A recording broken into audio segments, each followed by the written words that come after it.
te falar. E aí, Acabou que me gente? atrasei. E aí, gente, Desculpa tudo aí. bom? Boa noite.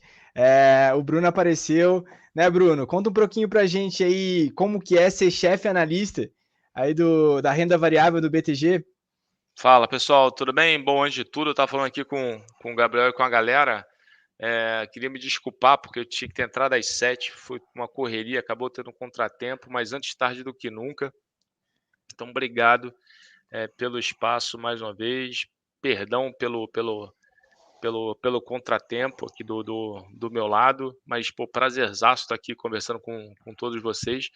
Acho que a ideia é que hoje primeiro, bom, tô vendo que tá todo mundo comentando aqui, então vai mandando pergunta aqui, vai levantando a bola, eu tô vendo aqui 100%.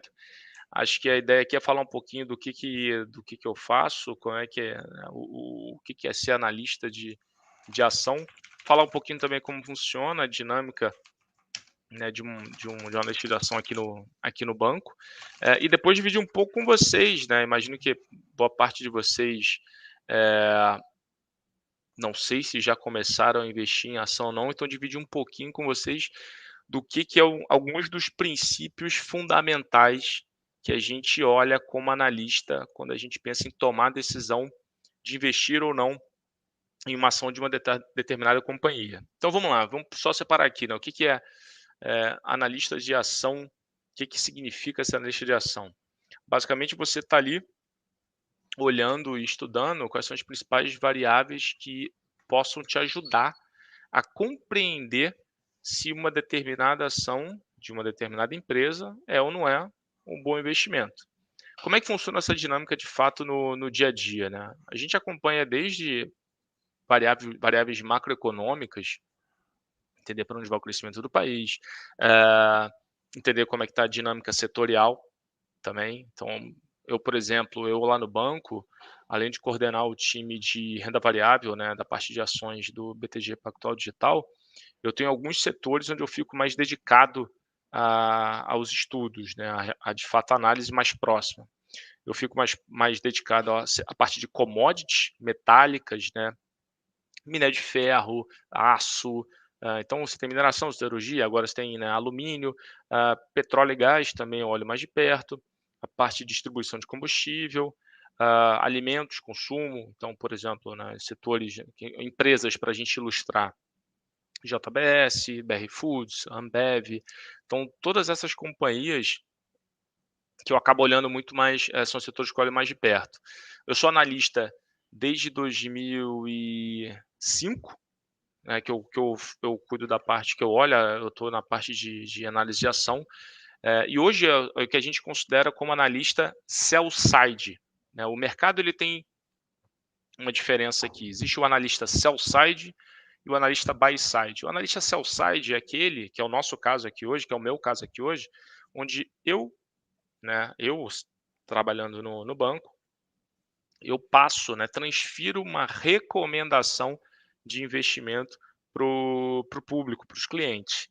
O analista buy side é aquele onde eu estudo de forma proprietária e eu tomo a decisão de investir ou não para um determinado fundo, né, um fundo de investimento onde eu tenho ali os recursos do cliente. Então o buy side no final do dia, ele é o tomador da decisão final de alguma recomendação de investimento ou de algum estudo proprietário, assim, olhando alguma ação específica. A Gabriele perguntou, né, o que me motivou a ser analista.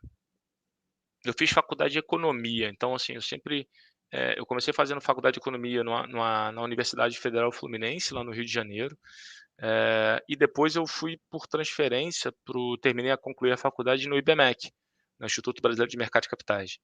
Então, e lá no Rio, né, na época, né, o IBMEC é uma das poucas faculdades assim que tinha uma proximidade maior com o mercado financeiro, já tinha uma incubadora, né, já tinha um clube, né, de investimento, coisa que naquela época não era tão assim, normal, não era tão corriqueiro, né. Então ali eu comecei a ter um pouco mais, assim, de compreensão, entendendo um pouco mais como é que funcionava essa dinâmica, de mercado financeiro. E aí foi meio que uma coisa meio natural, eu na verdade como quando meu estágio eu estagiei na Vale do Rio Doce, depois eu fui estagiar trabalhando numa incubadora, numa empresa que ela fazia um software para gestão de risco, de carteira de investimento, e ali eu comecei a entender um pouco mais como funcionava esse negócio.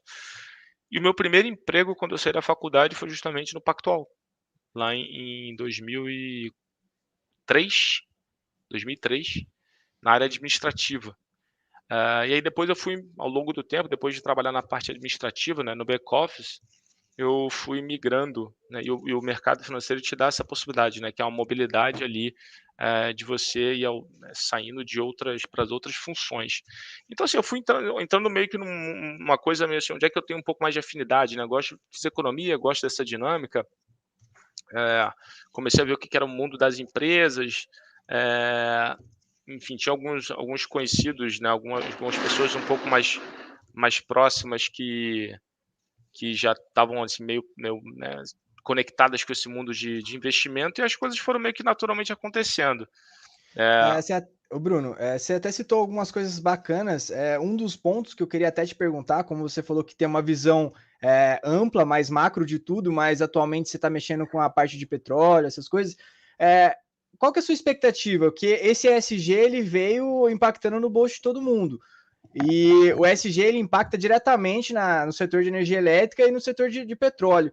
Você vê alguma possibilidade de subida ou descida nesse setor conforme o tempo vai passando? Porque eu vejo como os investidores hoje ficam aversos a risco quando a gente fala de uma Tesla da vida, energia limpa, em teses. Tem alguma coisa a discorrer desse assunto, desse tema? cara, eu assim, acho que de fato, assim, sem dúvida alguma, ESG, né, sustentabilidade, governança e meio ambiente, são temas que vão ser muito mais relevantes daqui para frente aos olhos do investidor. Lá fora já é, aqui, né, cada vez mais. Eh, eu acho que assim, todas as companhias já estão muito cientes disso e com várias iniciativas muito bem, determinadas para justamente se adequar a essas realidades. Eh, eu acho que a questão específica do petróleo, assim, tem um desafio razoável, por exemplo, quando você pensa, por exemplo, em carro elétrico, tá? Tem um desafio não desprezível que é a questão da recarga. Tem muito investimento que precisa ser feito para que você consiga, de fato, aumentar, a capilaridade do uso do carro elétrico, por exemplo, nos Estados Unidos, né. A infraestrutura tem que ser feita, que é gigante, né. Quem vai realizar esses investimentos, né? Quem vai ser da onde vem esse da onde vem esses recursos? Isso lá, aqui no Brasil também não vai ser diferente.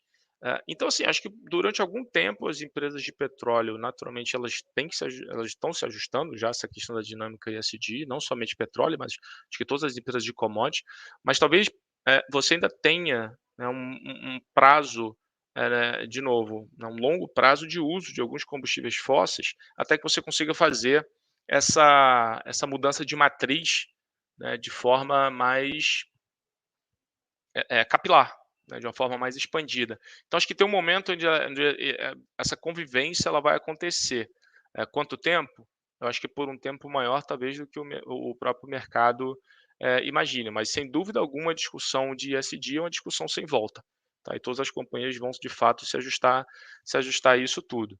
Eh, e aí só pegando um gancho que o pessoal perguntou também um pouco do mercado hoje na área de analista, né, se está movimentado. Cara, enquanto o mercado, se todo mundo aqui compartilha da dinâmica de que o mercado de capitais brasileiro, né, a discussão do aprofundamento do conhecimento financeiro é um caminho sem volta, sem dúvida alguma esse mercado de analista ele vai continuar sendo movimentado sim, Leonardo. O que eu mais gosto na minha profissão é a não rotina, a possibilidade de estar todo dia, estudando, ah, coisas diferentes, dinâmicas diferentes de várias companhias, ah, assim, a rapidez com que a informação flui, a capacidade, né, de ter acesso, estando num banco como o próprio BTG, a relatórios diferenciados, acesso a pessoas, né, diferenciadas também, que podem trazer, obviamente, um grande aprendizado ali num papo de corredor. Então acho que sem dúvida alguma, isso é o que eu mais gosto na minha profissão.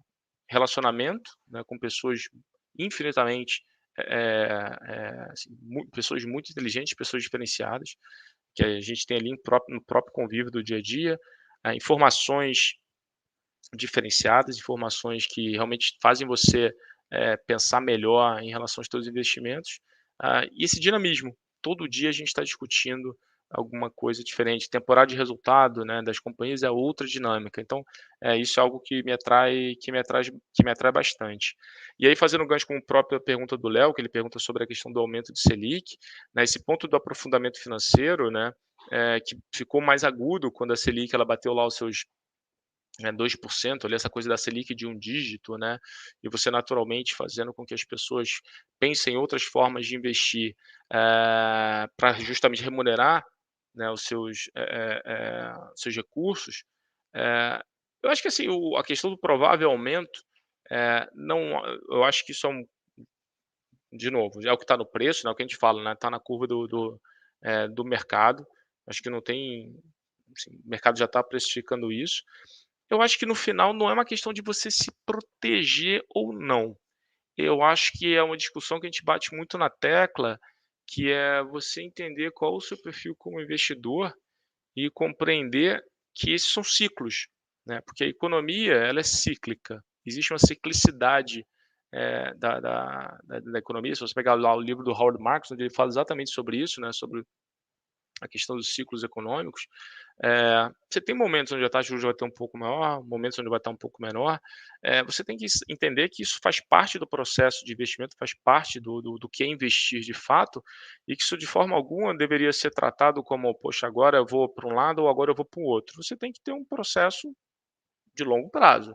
A ideia do mercado de investimento em ações, e parece, né, chover no molhado quando a gente fala sobre isso, ele está muito galgado na discussão de longo prazo, né, de você conseguir capturar a geração, né, de valor no longo prazo, né. No curtíssimo prazo a gente teve ali esse momento talvez, né, de um pouco mais de euforia, nessa coisa da Selic de um dígito, conforme eu falei antes, mas sem dúvida alguma, quando você pensa no longo prazo é onde realmente você consegue ter uma verdadeira geração de riqueza, né, é aquela ação que multiplicou por algumas vezes, é aquela ação que está te pagando um dividendo recorrente, é a tua capacidade de você fazer os aportes, né, recorrentes mensais, e isso, né, aquela coisa do efeito bola de neve, que a gente, acho que a maioria de vocês já deve ter lido por aí. Então acho que sinceramente não, acho que não é uma questão de proteger, eu acho que a sua carteira ela tem que ser sempre pensada de forma longo prazista, e sabendo que a economia ela respeita essa questão dos ciclos, né. Eh, e o Renan perguntou alguma coisa também sobre cursos e estudos. Olha, cara, assim, sendo muito sendo muito pragmático aqui, né, como eu falei, eu fiz faculdade de economia. Eh, eu não fiz, assim, não fiz um curso específico.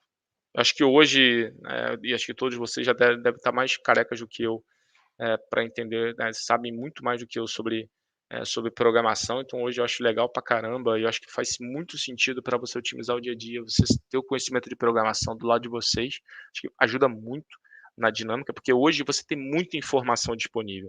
Então acho que hoje o grande desafio, né, pegando até o próprio gancho que a Joyce comenta logo depois, qual é o desafio da carreira, acho que é você conseguir assimilar a quantidade de informação disponível que você tem e separar o que é ruído do que é relevante, né. E aí quando o Renan pergunta sobre, né, curso, assim, eu penso mais em habilidade, né, habilidade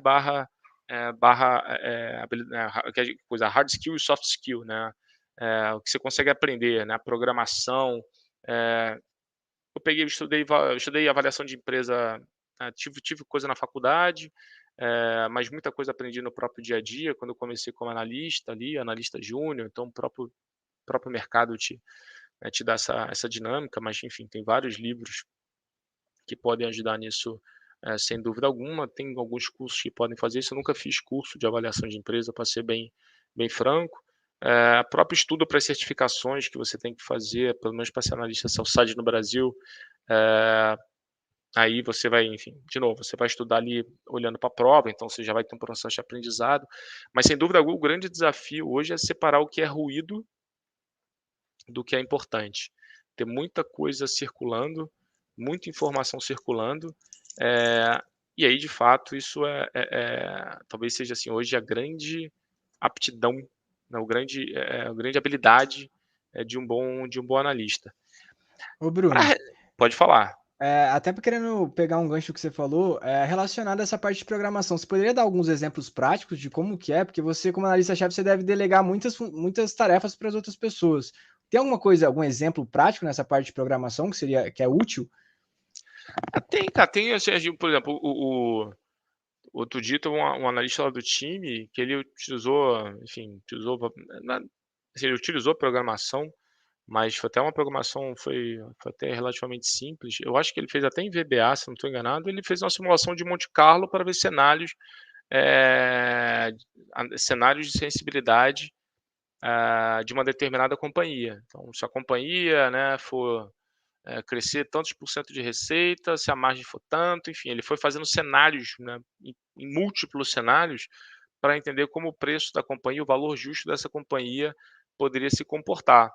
Cara, é um exemplo. Outro próprio exemplo, né, tem muita gente já que faz isso, é a própria e aí tem um pouco também de behavior, né, análise comportamental, que é você pegar um pouco das principais palavras utilizadas, num release de resultado, né, numa divulgação de resultado, para você entender um pouco de como é que a própria administração da companhia, está enxergando, né, o momento da empresa. Eh, Você pode simplesmente varrer, né, tem uma própria discussão de você varrer as redes sociais e saber quais são as ações que o mercado está mais de olho. E isso é um crawler, você poderia fazer isso de uma forma relativamente até simples. Mas é basicamente armazenamento, né, programar em SQL para você conseguir armazenar uma maior quantidade de informação possível e ter aquele acesso fácil. Poxa, eu quero fazer uma série, estatística para compreender quais fatores que são mais relevantes para determinar, ah, o setor de varejo, por exemplo, e você conseguir fazer essa simulação. Então, assim, tem bastante coisa que dá para otimizar. De novo, comecei lá atrás, assim, não sei programar, né, muito bem. É um desafio que inclusive, eu eh, tenho que, enfim, passar por ele, né, eu tenho que, encarar isso em algum momento, e transpor. Então isso já está no meu pipeline, inclusive, para fazer, para o ano que vem. Mas sem dúvida alguma, acho que a galera, né, que chega agora, mais nova, já tem essa habilidade na mão. Eh, o resto, cara, é experiência e tá ali no mercado O dia mais, a dia, o feeling, né? sem dúvida, tá no mercado mais perto ajuda muito, tá. Ah, e aí Tem uma acho que vale pergunta do Victor pode aqui também, pensando assim, ó, pensar em ações de longo prazo, é possível se pensar em uma carteira só de small caps? Ou as grandes, com os dividendos, estabilidade? é, eu acho que, assim, esse negócio até o pessoal perguntou também sobre diversificação ali, né, que são temas que sempre o pessoal bate um pouco na tecla. Sinceramente, assim, depende muito em que momento você tá e sinceramente, assim, qual o seu objetivo. O pessoal sempre fala assim: quanto mais novo você for, né, que você tem menos obrigação, né, no sentido financeiro da vida, você deveria acelerar o teu processo, né, de poupança, e deveria sim começar a investir em ações pensando num prazo longo agora, de forma disciplinada, né, não é aquela coisa de pegar tudo que eu estou conseguindo poupar, vou investir em ação. Acho que esse é o primeiro ponto. É você ir colocando, né, o que a gente chama de você ir colocando o pé, né, de pouquinho em pouquinho e entendendo como é que o mercado se comporta. Começa com as ações que são menos voláteis, algumas ações já que a gente chama as mais defensivas, tenta se manter no mundo da liquidez. Small cap, por definição, é um subsegmento ali muito mais ligado ao crescimento do mercado doméstico, né, a atividade doméstica, né, a atividade Brasil, economia brasileira, né. Se você pegar lá o índice do small cap, para começar que ele é mais pulverizado, mas ele é realmente mais próximo, né, tem mais empresas que são ligadas à economia local. Então você está muito mais exposto do que, por exemplo, no Ibovespa, porque você tem uma participação relevante do setor de commodities, ao que acontece na economia por aqui. E você, por definição, também tem menos liquidez. Então você está pensando de forma pragmática, você tem que entender um pouco mais, né, dos efeitos do ciclo da economia local nas ações e também entender, né, que em algum momento onde o mercado possa piorar, a menor liquidez pode significar quedas um pouco maiores das cotações. Então você tem que estar um pouco mais propenso a risco, tá? Quanto mais cedo você começar a perceber qual é a sua tolerância ao risco, melhor, né? Você vai provavelmente se formar um investidor mais completo quando você pensa num prazo mais longo. Então minha sugestão é: coloca o pé devagar, entende como o mercado se comporta em ações menos voláteis, passa por uma ação, né, um pouco, continua no mundo da liquidez, em algum tema que você está olhando, estudando de perto. Não acho que ninguém precisa sair debulhando no primeiro momento o balanço de uma companhia, mas acho que é legal ter uma tese, um racional. Nem que você tenha lido um relatório de algum banco, mas que você tenha de fato compreendido o que que aquilo ali está te dizendo, no sentido de: "Poxa, eu estou investido nessa empresa para 3 pontinhos". Eu gosto muito de provocar o pessoal. É o seguinte: se você tem uma ação na carteira e você não sabe como aquela empresa ganha dinheiro, você já tem um problema. Então É a uma primeira teoria co bacana, desculpa te interromper, é aquela própria do Peter Lynch, você não vai comprar um ativo que você não consegue discorrer sobre ele por pelo menos 30 segundos. tipo, se você, cara, essa empresa tem investido por isso, por isso, por isso, por isso, ela ganha dinheiro assim, assim, assado. Se você não consegue nem explicar isso, já existe um problema. Você já está mal investido, né. Então esse é o perigo, inclusive, hoje de, pô, ter muita rede social onde você escuta alguém falando que uma ação é muito boa, mas por quê?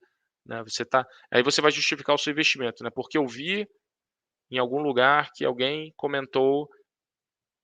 É complicado, porque é o seu dinheiro, é o seu recurso, é o seu investimento, né, e se der errado, você que está Existe perdendo o seu dinheiro. algum setor mais menos volátil que você recomendaria para o pessoal? No o que vem justamente à cabeça é o setor de utilidades básicas, né, o setor de serviço básico. Então se você pegar energia, saneamento, são os principais, são os setores, assim, onde você realmente tem ali menos, volatilidade dos resultados. Óbvio, no caso lá atrás, quando você teve uma questão específica, né, de intervenção no setor de energia, as empresas, principalmente as geradoras, sofreram bastante. Agora a gente teve, né, no curtíssimo prazo, uma questão na discussão de racionamento. Então o setor acabou sofrendo um pouco, mas se você pegar historicamente, né, esses são os setores onde você tem uma previsibilidade, uma maior previsibilidade da tua geração de fluxo de caixa no futuro. Eh, então esses são setores onde realmente a gente, coloca ali o pé, entende, né, como é que é a dinâmica, se o mercado sofre, o que acontece com essa empresa, se o mercado vai muito bem, o que acontece com essa companhia, o que acontece, como é que funcionam os resultados.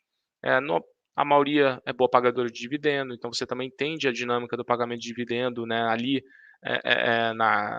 no real, né, na coisa de fato, né.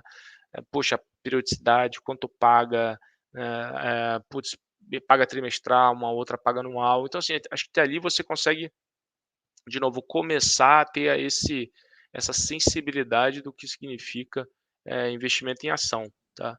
Ah, e aí pegando o ponto aqui que acho que, deixa eu ver, que alguém perguntou, que eu vou até colocar aqui, apresentar o nosso papo aqui, que muita gente perguntou aqui sobre período de juro muito baixo, juros subindo, inflação batendo na porta, o pessoal perguntando, como é que funciona. Alguém perguntando aqui sobre, tá aqui, o Vitor perguntou, ações a longo prazo, né, foi a questão de small cap. Mas eu queria, acho que transferir aqui para vocês um pouco de falei um pouco agora sobre um termo que foi a geração de valor, né, geração de fluxo caixa, a companhia gerar valor no longo prazo.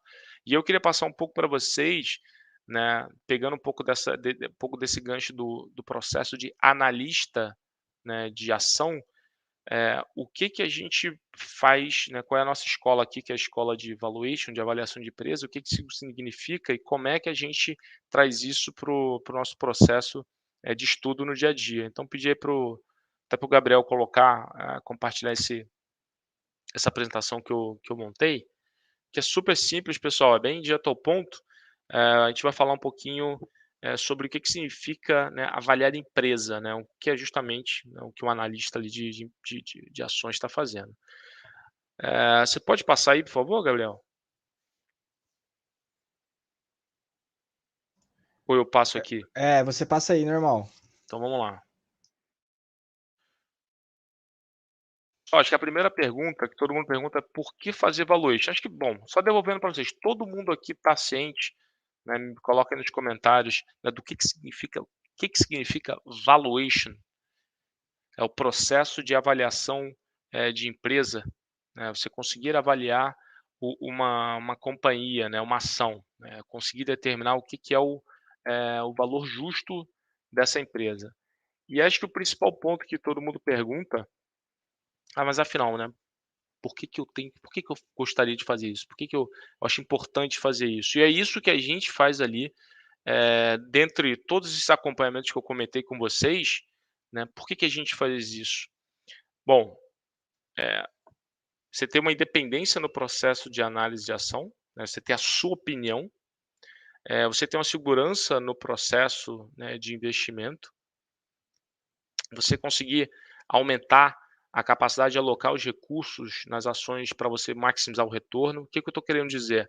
Quando uma ação, por exemplo, e agora a gente está vendo bastante isso, né, ações que estão caindo muito, ações que caem 10, 12%, aí cai 1, 2, 3 dias, ações que chegaram a cair 40% no curtíssimo prazo. Poxa, não é porque uma ação caiu que ela deixa de ser uma, né, uma ação ruim, né, não é porque a ação da empresa caiu que a empresa, passou a ser uma empresa ruim, o negócio passou a ser ruim. Essas coisas pode ter a ver, pode não ter, pode ser simplesmente um movimento de mercado, um movimento de aversão a risco. E a gente está vivendo bastante isso agora. Então a ferramenta valuation, ela te dá essa segurança, né, para você aumentar a convicção de em momentos como esse, você ir lá e falar assim: "Não, beleza, isso aqui eu acho que está errado, fiz aqui alguma conta". A gente lá utiliza o valuation como nosso norte e os nossos relatórios, são baseados, né, olhando sempre, a avaliação da companhia, né, a gente expressa as nossas teses de valuation, nossas teses de investimento em nossos relatórios, pra que a gente construa uma recomendação, né, de uma carteira que seja adequada ao investidor. Obviamente, cada pessoa aqui tem um perfil de investidor diferente, mas o meu ponto é, quando cada um aqui, né, se tiver interesse de entender como o que que significa, entender como fazer valuation, acho que o principal ponto é se tornar, um pouco mais, independente, mas também conseguir questionar muito do material que vocês enxergam aí fora.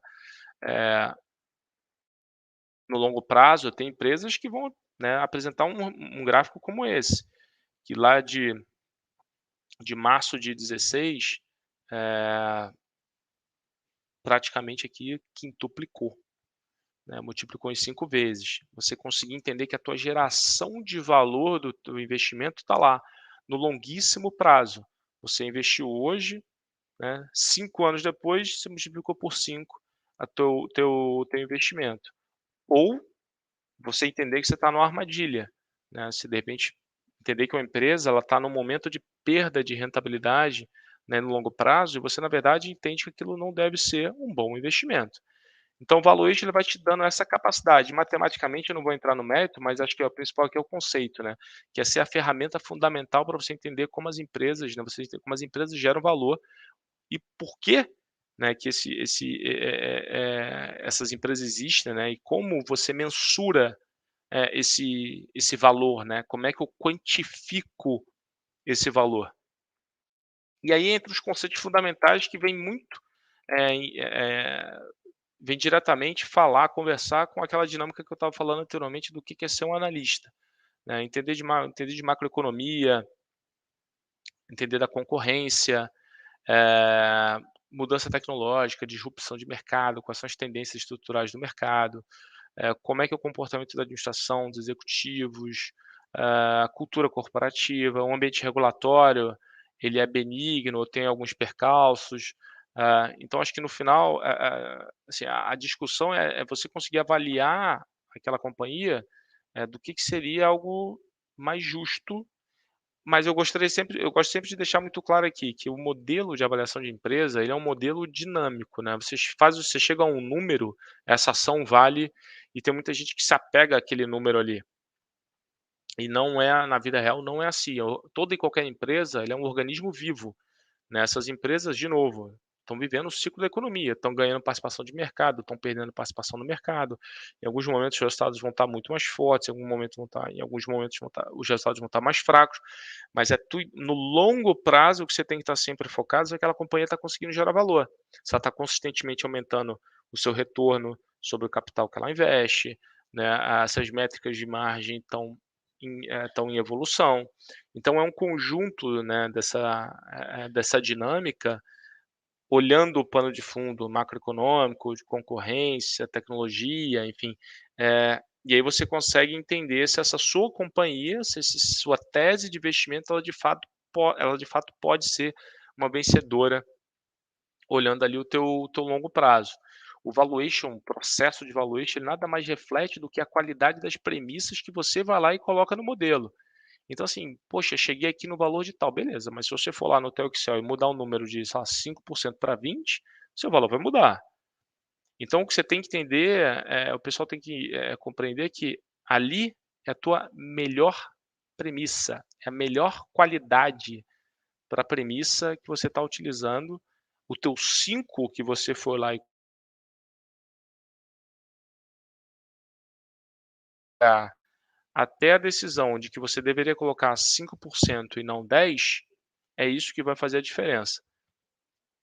O pessoal perguntou aqui se a gente usa BI, né, analisando empresas. Hoje, sinceramente, ainda não, tá? Mas está no nosso pipeline lá. E quantos trimestres de resultados são necessários para perceber se a tese foi alterada? Depende da intensidade. Eh, mas eu diria que, assim, quando eu penso historicamente, em 2, 3 trimestres, você já começa a ter ali alguns exemplos, tá? Eh Pegando aqui historicamente, já aconteceu, né, não vou citar o nome da empresa por questões, obviamente, de ética, mas já teve empresa do setor de alimento que, né, por uma questão de pressão de custo de matéria-prima, que é relevante, né, na estrutura de custo da companhia, você começou a ver, na verdade, sim, você começou a ver que a curva, né, da matéria-prima, que aquela empresa é intensa na estrutura de custo, aquela curva começou, né, o preço começou a subir muito, o preço da matéria-prima. Você começa a estudar se aquela dinâmica ela pode ser mais longo prazista do que você está imaginando. Aí você vai para o balanço da companhia, começa a ver, para o demonstrativo financeiro, você começa a ver que existe uma pressão das margens. A companhia provavelmente né, ela vai tentar, defender aquilo, repassando preço, de repente tem algum estoque. Eh, Beleza, no segundo resultado, você vai ter uma percepção melhor se a companhia foi capaz de repassar preço ou não, e onde estava a quantidade de estoque para tentar neutralizar, né, ou pelo menos aguentar por um pouco mais de tempo aquele choque de preço de matéria-prima. No terceiro resultado, você já começa a ter de fato uma ideia assim, mais, assim, convicta, vamos colocar desse jeito, se o negócio está indo ou não está indo para a direção que você gostaria. E não só margem líquida, tá?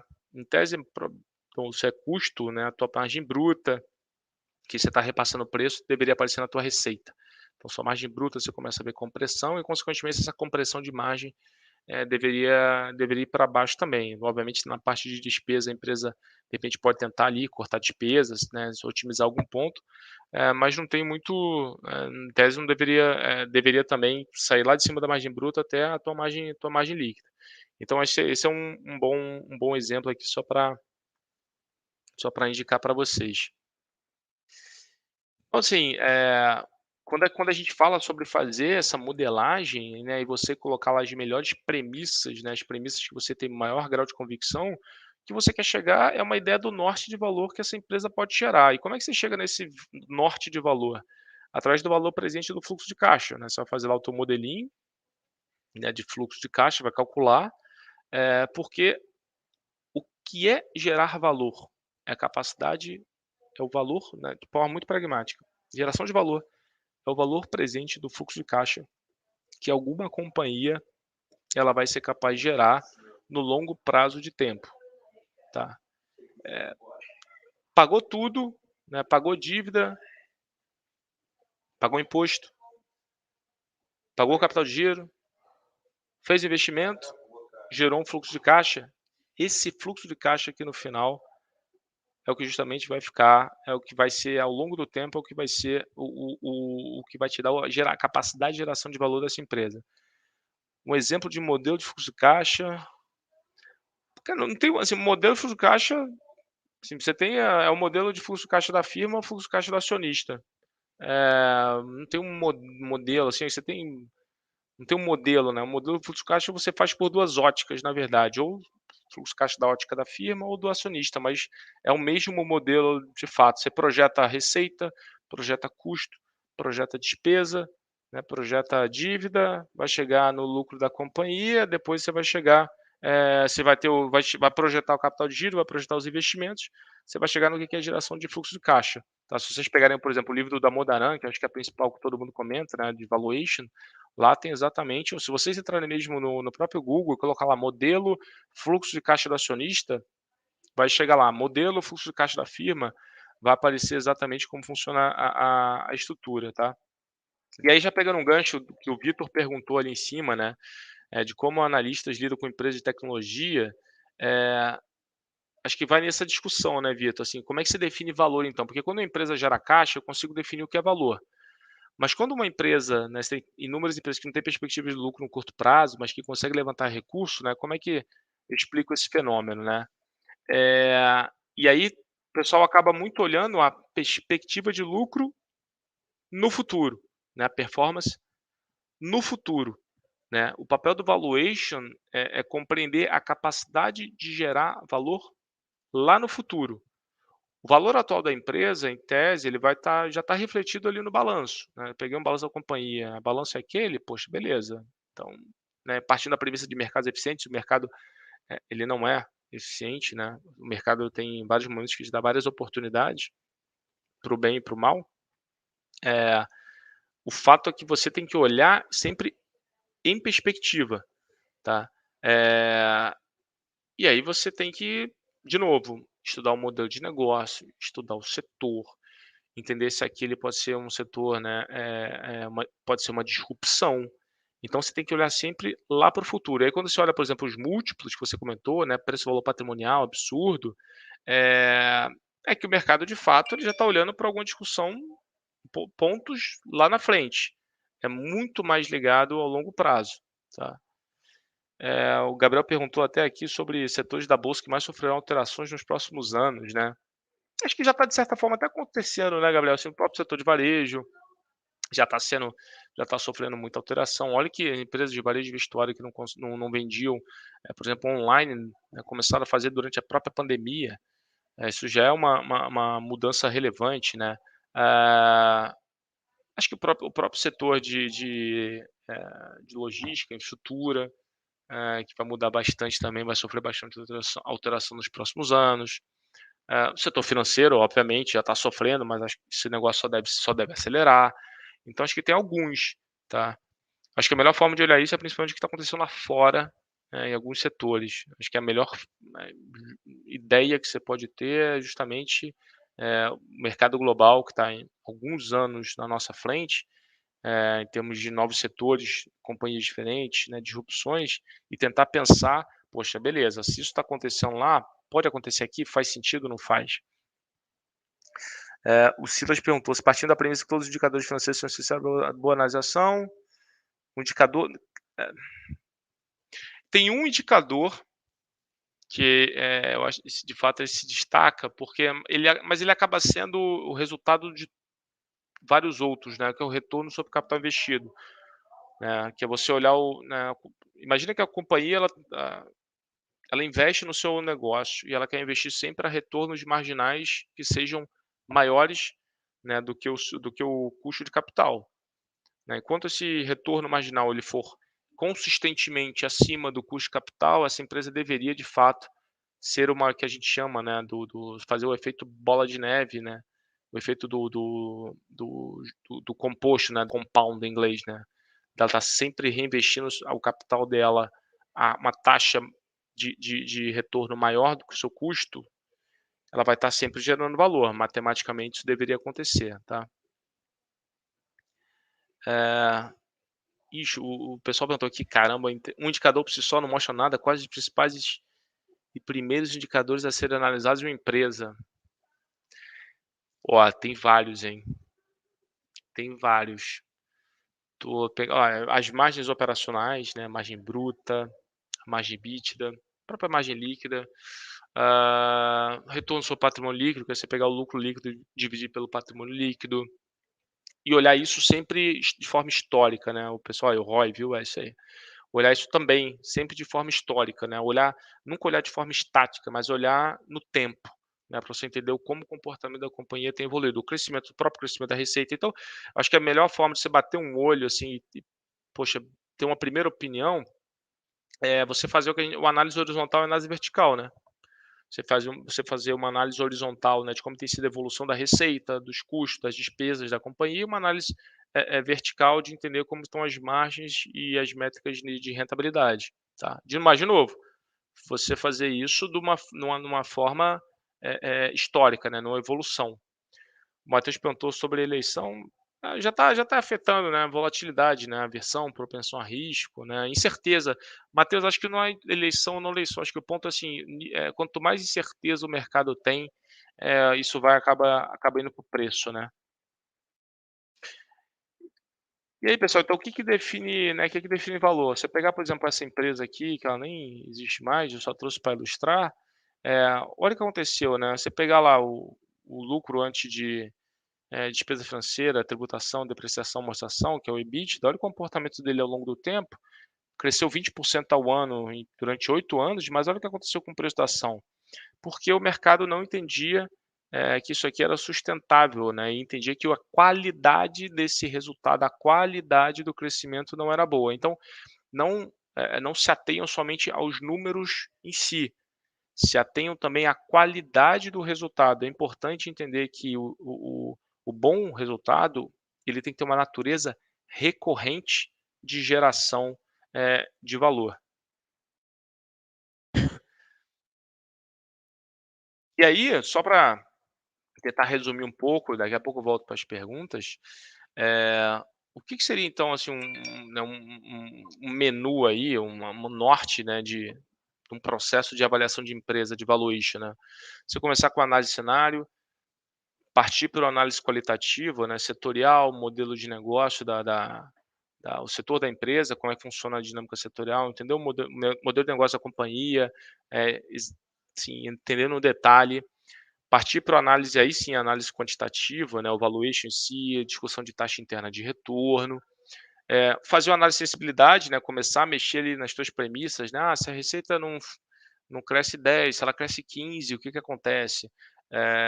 Se a margem operacional, né, se o custo sobe 20%, né, o que que acontece com a margem? Então, entre aspas, né, brincar com essas premissas para você ter mais sensibilidade em relação ao comportamento e dinâmica, da empresa, dinâmica da ação, e por fim tomar decisão, se vale a pena investir ou não, né, que isso aí seria, né, um menu aí, uma ideia geral, né, uma funilada, para fazer todo esse processo, tá. O Carlos perguntou sobre usar apenas valuation ou complementar com análise técnica. Olha, depende, assim, se você análise técnica, a questão de price action, está muito mais ligada a curto prazo. Acho que dá para complementar, o pessoal acaba utilizando isso, de novo, muito mais para dinâmica de curto prazo, né, em vez de, comprar e vender de forma mais rápida. Agora, acho que quando você, de repente, quer tomar uma decisão de ir aumentando posição, né, ir aumentando o investimento, você pode utilizar, mas de novo, ô Carlos, assim, eu acho que para o investidor, né, investidor de varejo, né, eu sinceramente, assim, pensando em posições, investimento de longo prazo, acho que é muito mais a questão de disciplina, de aporte recorrente, de você se conhecer como o teu perfil de investidor, você saber no que você está investindo, né, no que eu falei antes, né, por que que essa empresa ganha dinheiro, né, como é que se você consegue explicar aquela tese, do que a questão da análise técnica do próprio price action. Eu acho que isso vai no longo prazo definir a tua capacidade de investir bem ou não, tá? Agora, se você é um investidor que tem essa dinâmica de fato de curto prazo, eu acho que pode te dar um baita de um suporte sim. Eu acho que são bastante complementares na minha opinião. E o Carlos também voltou com a pergunta aqui, como definir a taxa de desconto? Então, modelo, o famoso Capital Asset Pricing Model, né, você já deve ter ouvido falar do CAPM, tá lá também no livro do Damodaran, que é a Bíblia de Valuation, tá lá toda a discussão de como modelar, né, como realizar, é a conta, né, do CAPM, tá. Mas de fato, ali você vai ter a matemática. Agora, imagina que você é um investidor, quer dizer, você é um investidor, você também pode chegar a uma discussão de, qual é a sua taxa mínima que se espera de retorno. Você pode eu, Bruno, posso ter, quero ter o mínimo de, sei lá, 15% quando eu invisto de retorno, quando eu invisto numa ação, você, Carlos, pode ter 20, tá, e a sua taxa de desconto vai ser 20. Por quê? Porque você é um cara mais conservador, você tem um perfil de risco diferente, ah, por definição, empresas que têm um modelo de negócio mais arriscado deveriam ter uma taxa interna de retorno maior. Você deveria pedir, né, no jargão de mercado, mais prêmio para correr, aquele nível de risco. Então acho que essa aqui é uma discussão. Uma boa taxa interna de retorno, cara, a boa taxa interna de retorno é quando ela é substancialmente maior do que, a tua taxa, a taxa que você pede mínima para você remunerar o teu investimento. Então enquanto a TIR for maior, do que a tua taxa mínima requerida para tomar a decisão de investimento, melhor, tá. O Álvaro perguntou sobre setores ou empresas que você acha que vão se destacar no médio e longo prazo no Brasil. Olha, eu acho que tem uma discussão aqui que separar valuation e a discussão setorial. Eu acho que tem hoje empresas que de extrema qualidade, com bom histórico de execução, que estão inseridas ali, por exemplo, setor de varejo, setor de bens de capital, próprio setor financeiro, setor de banco, que empresas que têm, de novo, estão no mercado há muito tempo e estão em níveis de preço que são considerados, se você pensar de novo, no longo prazo, níveis de preço que a gente pode considerar bem atrativos, né, onde as premissas de valuation aceitam muito desaforo. Então eu tenho uma eu vim muito mais de uma escola que a gente chama, né, ao invés de, né, você tem o top down, né, onde você olha, né, de cima para baixo, que foi aquele, né, funil que eu coloquei para vocês, onde você entende o macro e vem descendo, ou você pode vir do bottom up, né. Eu comecei muito fazendo o bottom up, né, vindo de baixo para cima. Então eu olhava a tese de investimento, a empresa, entendia muito bem, e depois eu ia ver se no cenário macro, ali no cenário do setor, se aquela empresa tinha uma boa não tinha uma boa chance, de gerar, eh, bons retornos, né, dado o momento de mercado. Ou você pode chegar à discussão de o momento de mercado está muito mais propício a alguns setores, por exemplo, petróleo e gás hoje com petróleo a 80 e tantos dólares o barril, um setor que deveria no médio prazo gerar, bons retornos.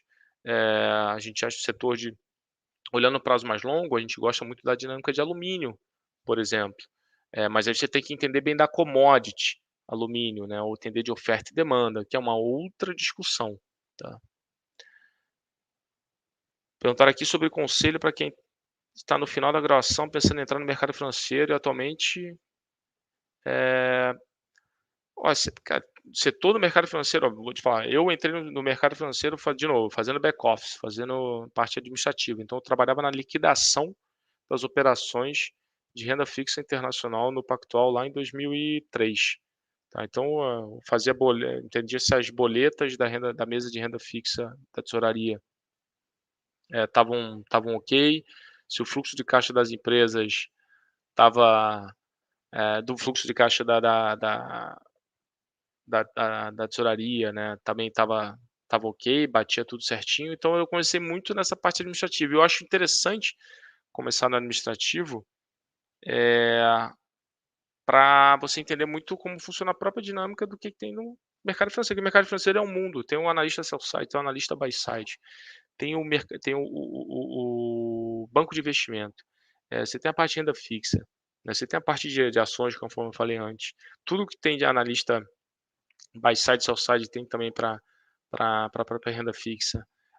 Tem o setor, a parte de análise macro, tem private equity. Então, assim, tem tanta coisa dentro da parte de mercado financeiro, e o Pactual ele acaba sendo, né, ilustra muito bem isso, que tem tudo lá dentro. Mas acho que o principal conselho aqui é ter resiliência. Assim, acho que reduzir a ansiedade, saber o que você gosta, saber muito bem quais são as suas aptidões, entender, por que aquela determinada parte do banco, né, enfim, aquela parte do mercado financeiro, por que aquela partezinha do mercado financeiro, por que aquele determinado banco ele deveria ter você como, né, como funcionário. Então acho que você entender como é que você, né, agrega valor. Acho que cada um tem que ajudar a responder isso, né. Como é que eu consigo agregar mais valor para esse setor ou para esse banco? Pô, sei lá, comecei a estudar valores muito cedo, já tenho mais aptidão, resiliência para tudo. Acho que tem que ter muita paciência, ah, saber que você vai estar evoluindo constantemente, que a experiência talvez seja o seu grande amigo, né, fiel da balança. Saber que vocês, assim, não ter medo de errar, sendo bem franco. Acho que não pode ter medo de tentar o diferente, tentar coisa nova. O mercado financeiro é um mundo que te dá muita possibilidade de fazer, modificar processos, otimizar processos, né, e você justamente conseguir se destacar por isso. Então, acho que esse seria um conselho que eu deixaria. O Matheus perguntou sobre criptomoeda. Olha, cara, eu não olho muito de perto, para ser muito franco, eu tenho que suprir esse meu gargalo, mas, aconselho vocês a darem uma olhada na plataforma chamada Future of Money, que é uma plataforma que foi desenvolvida lá pelo pessoal do banco, onde tem muito conteúdo sobre a parte de criptoativos, né, de ativos digitais. Dá uma olhada lá, tem o sócio do banco, André Portillo, que toca essa parte, tem o Nicolas Sack, tem o Lucas Yamamoto, enfim, tem toda a equipe lá, gerando muito conteúdo sobre isso, tá. Eh, e aí o Theo perguntou sobre, que é uma pergunta de 1 milhão, né, 1 milhão não, mas assim, acho que é uma pergunta que todo mundo acaba fazendo, que é: com o aumento de taxa de juros, você vê a situação de empresa que não possui lucro no curto prazo. Acho que assim, Theo, sendo muito franco, acho que não só aqui, lá fora também teve muita empresa, né, que acabou vindo talvez muito cedo. Estava até no papo agora com um baita de um gestor, a gente falou exatamente sobre isso, né. Empresas que vieram a mercado talvez muito cedo, ainda com um modelo de negócio um pouco incipiente. Então acho que não é muito mais uma questão dos juros altos ou não juros, acho que é muito mais uma questão de empresas com liquidez menores, que fizeram, abertura de capital menores, e acaba que nesse momento de aversão a risco e muitas delas estão inseridas em setores, que, ainda estão dando lucro baixo no curto prazo, né, algumas, e acaba que nesse momento são mais penalizadas, né, no movimento de maior aversão a risco. Então, mas assim, sendo muito franco, tem várias empresas boas, acho que não é uma questão de, eh, você simplesmente, né, colocar etiqueta, né, "Ah, não, a empresa toda qualquer empresa que não possui um lucro alto no curto prazo vai sofrer", não acho que seja isso, mas acho que no momento de aversão a risco, a liquidez empresas que estão ainda no modelo de negócio, que tem que se comprovar um pouco mais, que talvez tenham feito uma abertura de capital talvez um pouco mais cedo, acabam sendo um pouco mais penalizadas, mas isso eu acho que não é só uma coisa de Brasil não, tá, isso eu acho que, sendo bem franco, é uma coisa meio global. Até porque você olha globalmente, os juros estão subindo. né, então acho que esses aí tendem a apanhar, não apanhar, mas assim, sofrer um pouquinho mais, né, nesses momentos de rebalanceamento de carteira. Mas tem muita oportunidade também sendo criada aqui, tá, então acho que não é para só torcer o nariz e, como eu falei: "Ah, isso aqui não quero". Tem que ficar de olho, porque nesse momento tem muita oportunidade também aparecendo. Pô, Bruno, excelente apresentação, viu? Esse bate-papo, interação com perguntas é fenomenal. Acho que a galera conseguiu pegar bastante a visão de como que é trabalhar, como é ser um analista, entender um pouquinho de cada coisa, porque é um tempo muito curto que a gente tem, né? Você tem alguma coisa para acrescentar? Quer falar alguma rede social? Comentar alguma coisa? Não, deixar os contatos, eu acho que acho que a última coisa, até para pedir para você, Gabriel, é vou compartilhar só contigo aqui mais uma coisinha. Vê se você consegue colocar aí, por favor.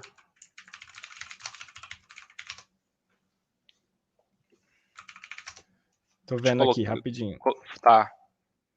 Pessoal, acho que é só, assim, falar um pouquinho, deixar o último recado, né, eu falei muito do que é analista do banco, mas esse aqui é um pouco da cara do BTG, tá em inglês, que é a apresentação institucional, mas, conversei com o RH, falei que estava aqui, ia conversar com vocês. Então, olha só, a gente falou sobre o que é mercado financeiro, né, banco de investimento, tem a parte de crédito, Sales and Trading, que aqui é a própria, tem a corretora, mas também tem a própria parte de trading, né, de mercado, Asset Management, que é a gestão de recursos, Wealth Management, que é a gestão de recursos de grandes famílias, né, de famílias mais ricas, né, clientes com maior poder aquisitivo. Você tem a parte de mercados globais, assim, outros mercados, né, que a gente chama de a parte de real estate, construção civil, mas digo assim, você tem uma área do banco mais ligada a um setor, determinado setor, né, real estate ou mercados globais, enfim. Você tem as participações do banco, né, que o banco tem participação no Banco Pan, seguro. Então, assim, o banco ele é um mundo muito amplo. Então, acho que também fica uma sugestão que alguém perguntou aí, sobre, entendam muito bem o que vocês querem quando vocês estiverem olhando, né, entendam quais são as áreas que existem dentro daquela empresa muito bem, saiba exatamente o que cada uma faz, entenda, acredite, se você acredita que você tem um fit, né, que você tem um pertencimento a alguma daquela área específica, vai a fundo, estuda, conhece aquele modelo, né, exatamente qual o tipo daquele negócio, na hora que vocês forem, literalmente se colocar, né, à disposição para trabalhar em alguma dessas companhias, tá. O BTG está expandindo bastante, né, e de novo, tudo isso acaba se falando, né, banco de varejo, com banco de investimento, com a parte de crédito, então isso é uma roda e tem um ponto de interseção em absolutamente tudo. Você tem mobilidade também, né, tem gente que estava em crédito, foi trabalhar em banco de investimento, tem amigos meus que eles foram analistas, começou como analista de buy side, foi para o sell side e agora está no banco de investimento. Então assim, tem realmente muita coisa, e acho que por fim, a gente tem vários programas de entrada, no banco, tá. Esses programas estão regularmente abertos, deem uma olhada, tá ali o endereço, né, para vocês olharem. Tem estágio regular, tem summer, tem o próprio programa de geração BTG para quem é recém-formado, tem geração tech, então quem tem um viés, enfim, pô, o cara que gosta de mercado, sabe de mercado, curte mercado, mas o cara tem um viés mais de tech, a pessoa tem um viés mais de tech, tá lá também. Então dê uma olhada lá depois, nos programas que a gente tem aberto. E poxa, se achar que alguma coisa ali está fazendo sentido para vocês, manda ver, sem medo, tá. A gente agora está começando o programa de summer, ele está aberto inclusive para 2022, então quem tiver aí no meio, né, podendo fazer um summer, não sei exatamente como funciona também, as faculdades, né, em termos de janela. Mas fica aí a mensagem para todos vocês. Tem o QR Code, inclusive, aí, ó, já aponta o celularzinho, aproveita que está na mão, tá? Vou deixar aí na tela mais um pouquinho para o pessoal que quiser, mas, o banco é o mundo, galera, tem muita coisa legal. Pessoal, de novo, é muito bom trabalhar com gente muito boa, porque você não aprende só no que você está fazendo, você aprende em conversa de café e acho que o mais importante, todo mundo muito acessível, né, você esbarra com pessoal, de novo, assim, sócios do banco, você esbarra constantemente, o pessoal é acessível, o pessoal gosta de formar gente. O banco hoje eu trabalhei no banco em 2003, saí do banco em 2004, fiquei 1 ano, né, logo que eu saí, que eu me formei, trabalhei no mercado em gestora, em outros bancos, em family office, empreendi e voltei para o banco 17 anos depois. É a mesma cultura, vários amigos meus continuam por lá, então, assim, a sensação realmente de voltar para casa. Então eu gostaria, assim, é a sensação que eu estava falando com meus amigos, né, eu falei: "Poxa, acho que seria muito bom que todo mundo pudesse ter essa sensação, né, de poxa, eu estou trabalhando", e é o que todo mundo lá no banco tem, uma sensação muito de segunda casa de fato, não não estou aqui, fazendo, eh, assim, só merchan, né, mas é de fato uma coisa genuína. Então acho que é legal quem tiver essa ambição, quem achar que, poxa, que faz sentido, bota a cara, tenta, o banco está mais ambicioso e mais empreendedor do que nunca. Então, vem para o BTG. É, excelente, Brunão. Muito obrigado, viu? Novamente, desculpa aí qualquer coisa. O pessoal do Sinvest aqui já mandou no grupo que adorou sua apresentação, que essa interação foi muito boa. E no mais é isso. Muito obrigado. Gente, obrigado a vocês, de deixar aí minhas redes sociais aí, eu sou mais ativo no Instagram, no Twitter eu não sou muito, mas é @BrunoLima, underscore, né, barrinha aqui embaixo, ações sem o cedilha, né, Acões. Então, quem tiver afim, eu boto muito conteúdo lá, conteúdo do banco, enfim, algumas lives, etcétera. Tem muita coisa legal que eu coloco por lá também. Aí vai mandando pergunta, assim, não prometo responder rápido, mas, eu respondo, tá. Depois inclusive a Júlia me achou por lá, e foi lá que eu acabei caindo aqui para bater um papo com vocês. Ah, não, bacana demais. Valeu. Valeu, pessoal.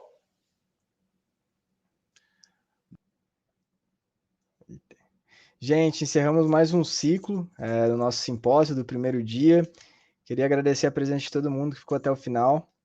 E uma boa terça-feira e amanhã tem mais.